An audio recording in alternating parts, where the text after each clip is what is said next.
भगवती माया के आकर्षण के कारण इस सौभाग्य को हम नहीं समझ पा रहे हैं। जिस धाम में एक क्षण भी व्यतीत करना परम कल्याण का स्वरूप है, उस धाम में हमें निरंतर रहने का सौभाग्य या सुदृढ़ भाव से आश्रय लेने का सौभाग्य मिला है। और इसका फल है अनंत जन्मों के किए हुए सुकृत दुष्कृत दोनों प्रकार के फलों का नाश करके दिव्य प्रेम रस प्रकाशित होना। ये जो देह भाव लेकर के हम खान पान का सुख, इंद्रियों के विषयों में विचरने का सुख, नींद, प्रपंच वार्ता, भोग सुख की चाह, यही भगवती माया का आकर्षण है।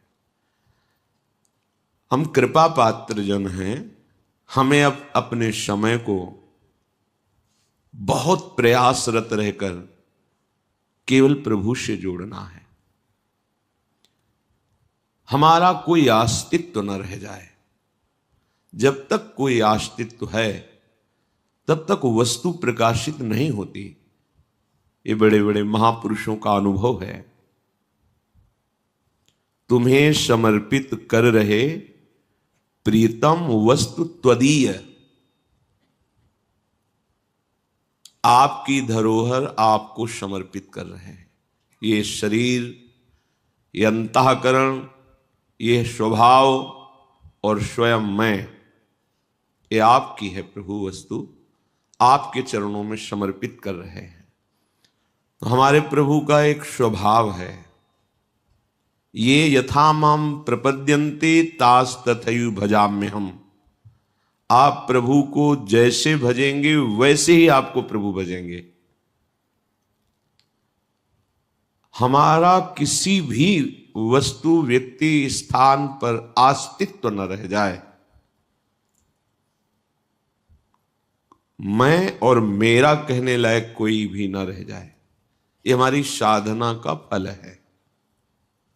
तुम्हें समर्पित कर रहे प्रीतम वस्तु त्वदीय, हमारी नहीं थी, हमने नहीं रचा, मान लिया है। इसी झूठी मान्यता को मिटाना है। प्रभु की वस्तु प्रभु को समर्पित कर दो, जीवन मुक्त हो जाओगे। ये सबका सार विषय है। इतना हम पुष्ट हो गया है कि ये लगता ही नहीं कि शरीर मैं नहीं हूं या मेरा नहीं है। यही प्रबल दुरंत माया है।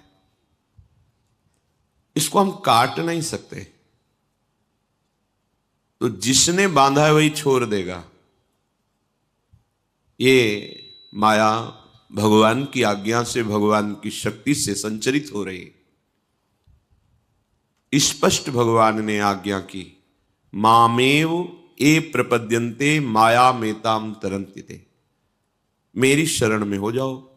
शरण का तात्पर्य तुम्हें समर्पित कर रहे प्रीतम वस्तु त्वदीय, आपकी वस्तु पर जो अहंकार पूर्वक हमने भोक्ता करता भाव करके स्वीकार किया, ये गलत स्वीकृति थी। नाथ, आपकी वस्तु आपको समर्पित है। हम प्रभु के हो जाएं। हमारा सब कुछ प्रभु का है, तो प्रभु का होने पर हमारा अधिकार नहीं। प्रभु की वस्तु है, उससे अहम में मत बैठा लिए। अहम में केवल प्रभु। वस्तु का तात्पर्य सब कुछ, मन, बुद्धि, चित्त, अहंकार, इंद्रियां, स्वभाव, शरीर, सब जो कुछ भी।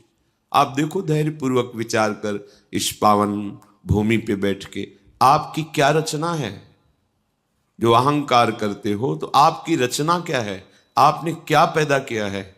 आपने अपनी बुद्धि बनाई है, अपना मन बनाया है, अपना शरीर बनाया है, अपना स्वभाव बनाया है, क्या बनाया है? या आप भी हमारे भगवान के अंश हैं और ये सब कुछ भगवान के द्वारा ही रचा गया है। तो फिर आपको बंधन क्यों, कष्ट क्यों, दुर्गति क्यों? क्योंकि आप ऐसा नहीं मानते हैं। आप अपनी मान करके भोक्ता बन बैठे, अहंकार कर बैठे, उसी का दंड मिलता है, दुर्गति। सत्संग के द्वारा पवित्र हुई बुद्धि में प्रकट हुआ विवेक आपको बचा लेगा। हमारे हृदय के विचार में ये बात बैठ जाए, हम प्रभु के हैं। संपूर्णतया जो कुछ मैं माना हुआ है वो प्रभु को समर्पित कर दें। उसमें हमारा कोई दान पुण्य का भाव नहीं होना चाहिए। तुम्हें समर्पित कर रहे प्रीतम वस्तु त्वदीय, त्वदीयम वस्तु गोविंदम तुभ्यमेव समर्पय। आपकी दी हुई वस्तु आपको समर्पित है, तन मन प्राण सब आपके हैं नाथ, आपको न्यौछावर है।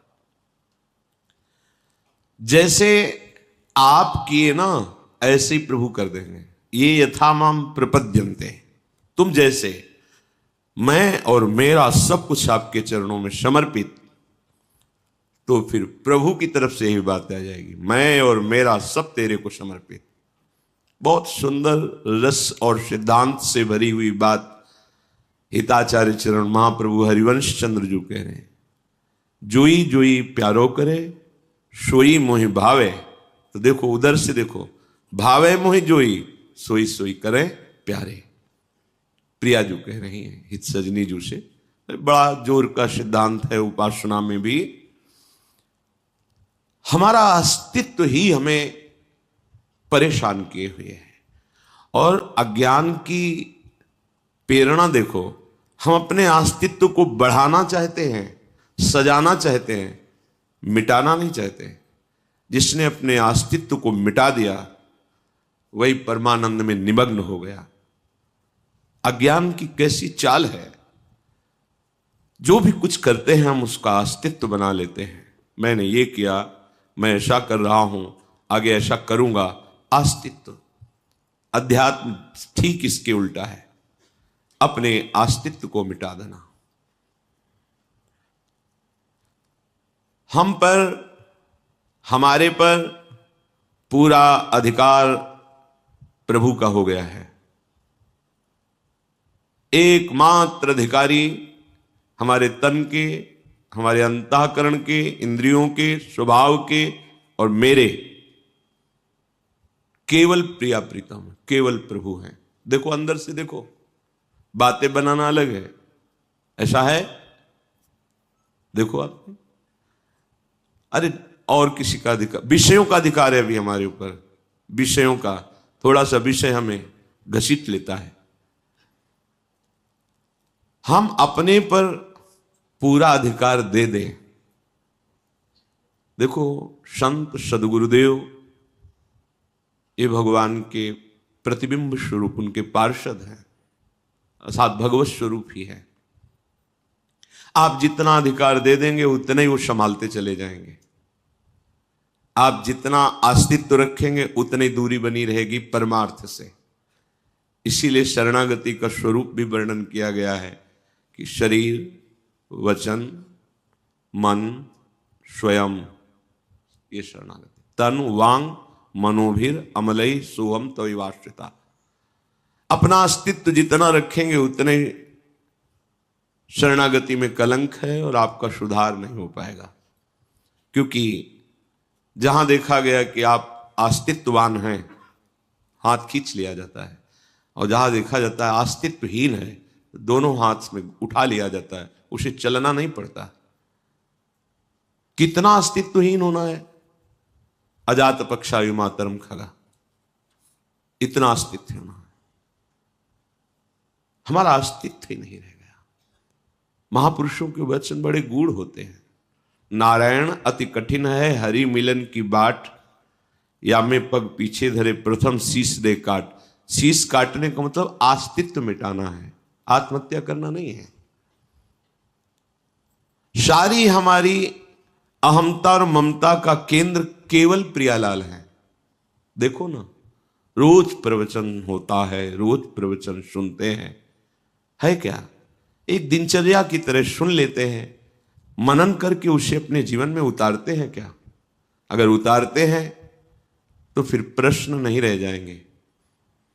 सच्ची मानिए, सत्संग सुनने वाले के हृदय में अगर नित्य सत्संग सुन रहा है तो अगर प्रश्न उदय भी हुआ तो चुप रहिए, आपको उत्तर मिल जाएगा अपने आप। सत्संग में मिल जाएगा या अंदर ही मिल जाएगा। आप सत्संगी हैं, असत्संगी नहीं है कि आपको पूछना पड़ेगा, अंदर ही आपको मिल जाएगा। पर आप अध्यात्म में चल ही नहीं रहे तो प्रश्न पे प्रश्न बनते रहते हैं। अध्यात्म जब प्रकाशित ही नहीं हुआ तो चल कहां से रहे? और प्रकाशित उसी का होता है जिसने अपना अस्तित्व मिटा दिया है। तो अस्तित्व बनाए हुए हैं तभी तो करता है, प्रश्न करता है। एक विलक्षण स्थिति जागृत होती है किससे? जिसने अपने आप को प्रभु के चरणों में समर्पित कर दिया। ये अगर साधना शब्द जोड़ो तो ये सबसे बड़ी साधना है, अपने आप को प्रभु के हवाले कर देना। यही शरणागति का शुद्ध स्वरूप। अब हम इस बात को कैसे लेते हैं संसारिक वृत्ति वाले कि अब हम तो प्रभु के हैं, पापाचरण करें, मनमानी जैसा आचरण करें, ओ प्रभु संभाल लें। ये शरणागति नहीं है, ये अज्ञान है, ये तुम्हारी मूढ़ता है। इसे शरणागति नहीं कहते। प्रतिकूलस्य वर्जनम, प्रतिकूल तुम्हारी गति हो रही हो, तुम शरणागत हो। कैसे शरणागत हो? प्रभु की विस्मृति ने हमारे हृदय को खाली करके माया के लिए स्थान दे रखा है, तभी ये काम क्रोध लोभ मोह मद मत्सर आ रहे हैं। ध्यान दीजिए, काम क्रोध लोभ मोह मद मत्सर माया हमारे हृदय में क्यों आ रही है? क्योंकि प्रभु की विस्मृति करके हमने हृदय खाली करके दे दिया है। आओ, और अगर नाम पहारू दिवस निसी और ध्यान तुम्हार कपाट, फिर माया प्रवेश कैसे करेगी?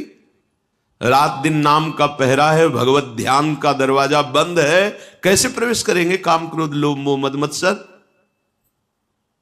आज्ञा पालन करना नहीं, भजन में चित्त जोड़ना नहीं, तो फिर जुड़ेगा कहां चित्त? दो ही जगह है, प्रभु या माया। माया में चित्त जुड़ेगा तो अशांति क्लेश दुख वासना कामना तृष्णा भारी प्रपंच लिए डोल रही माया। नित्य प्राप्त भगवान को प्राप्त करने में कोई कठिनता नहीं है। सच्ची सच्ची बात। कठिनता है भगवान की विस्मृति से ये जो विकार हृदय में है इनको मिटाना। मिटाना इसलिए कठिन लग रहा है कि आगे वाला शब्द देखिए, भगवान की विस्मृति। विस्मृति, और यदि प्रभु की स्मृति चल रही है, हनुमान जी महाभागवत है, कह रहे कहा हनुमंत विपति प्रभु सोई, जब तब सुमिरन भजन न होई। ये विस्मृति में ही सारा विकार है। जहां अखंड स्मृति है परमानंद की बाढ़ आती है, उफान आती है, आनंद की उफान आती है। न कुछ देखने का मन, न बोलने का मन। कैसी आनंदमय स्थिति होती है। अभी आप कल्पना भी नहीं कर सकते कि भगवदानंद होता क्या है, कैसा स्वाद होता है। जब तक हृदय विकारों से युक्त है, माना भजन करते हैं, लेकिन बीच बीच में अंतराय दिए हुए हैं, उसमें माया की स्मृति है, माया का चिंतन है, भोगों का चिंतन है, राग द्वेष का चिंतन है। और ये भगवदानंद एक रस है, नित्य चिदानंद है। जब एक रस भजन होगा तब इस आनंद का अनुभव होता है। 2 4 10 नाम चलते फिर मन माया में भाग जाता है।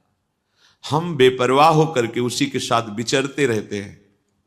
वो शाखा पर शाखा ऐसे डोलता रहता है, हम उसका साथ देते रहते। ये उपासक का लक्षण नहीं है। आंतरिक वृत्ति को संभालिए।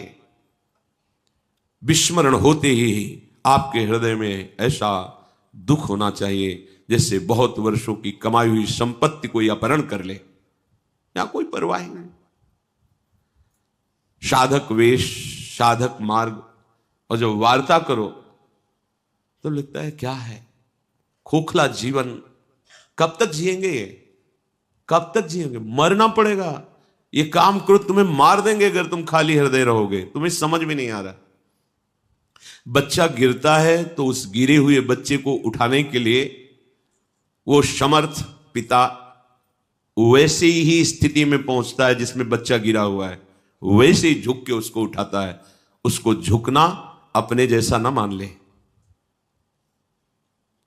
जब कोई किसी अपने बच्चे को दुलार करना चाहता है तो बच्चा तोतली बानी में बोलता है तो वो भी तोतली बानी में, बच्चा घुटने के बल चलता है तो वो भी घुटने। बच्चा ये ना समझ ले कि इसको बोलना नहीं आता या इसको चलना नहीं आता है, हमारे जैसा है, ऐसा नहीं है।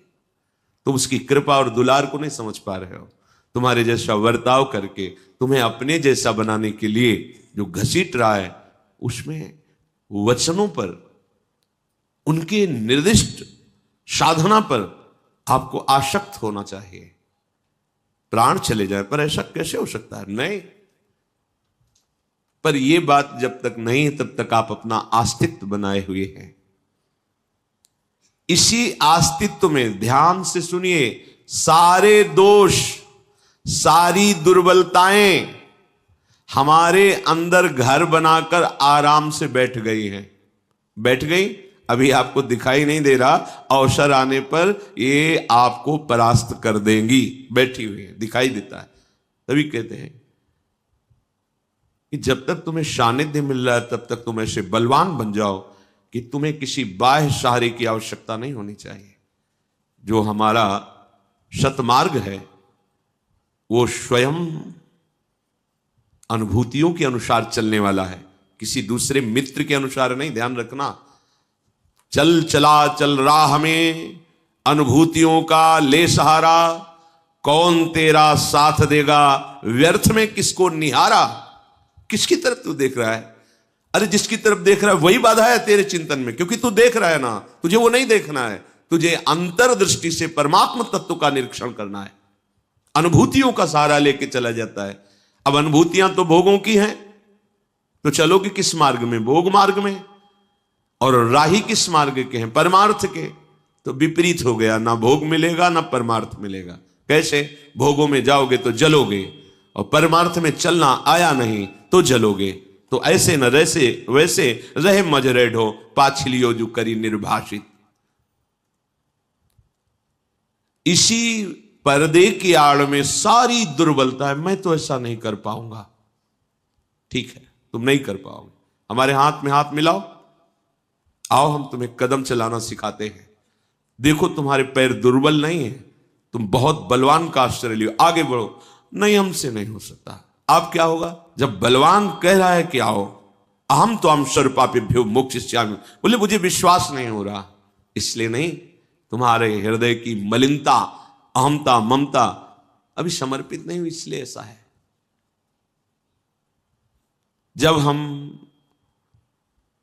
तुम्हें समर्पित कर रहे प्रीतम वस्तु त्वदीय, तो प्रभु मेरे हो जाते हैं।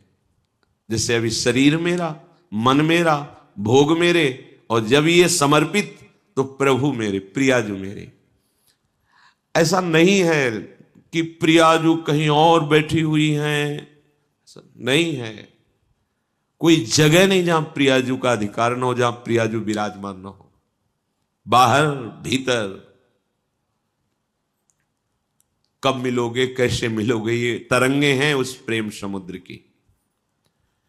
प्रभु हमारे थे, हैं, रहेंगे, ऐसा अनुभव हो रहा है, ऐसा अनुभव हो जाता है, ऐसा अनुभव होगा जो इस अध्यात्म मार्ग का पथिक है। प्रभु उसके माया का आवरण हटा देते हैं। कब? जब वो प्रभु की वस्तु प्रभु को समर्पित करके अस्तित्वहीन हो जाता है। हमारा अस्तित्व प्रभु है, हट गया त्रिगुणात्मिका माया। मामे वे प्रपद्यन्ते माया में तम, हटा दिया पर्दा। जे भी माया का पर्दा हटा तो दिव्य भगवत्ता का प्रकाश हो गया। भीतर बाहर अब तत्व चिंतन करना नहीं है, रूप ध्यान करना नहीं है, समा गया। उठते बैठते चलते, कैसे ये बातें जो शास्त्रों में लिखी है वो अनुभव से लिखी गई है। ये केवल बातें ही नहीं हैं, आप चलोगे तो यही अनुभव आपको हो जाएगा। समस्त भागवदीय गुण उसके हृदय में प्रकट हो जाते हैं। प्रभु का होने पर तो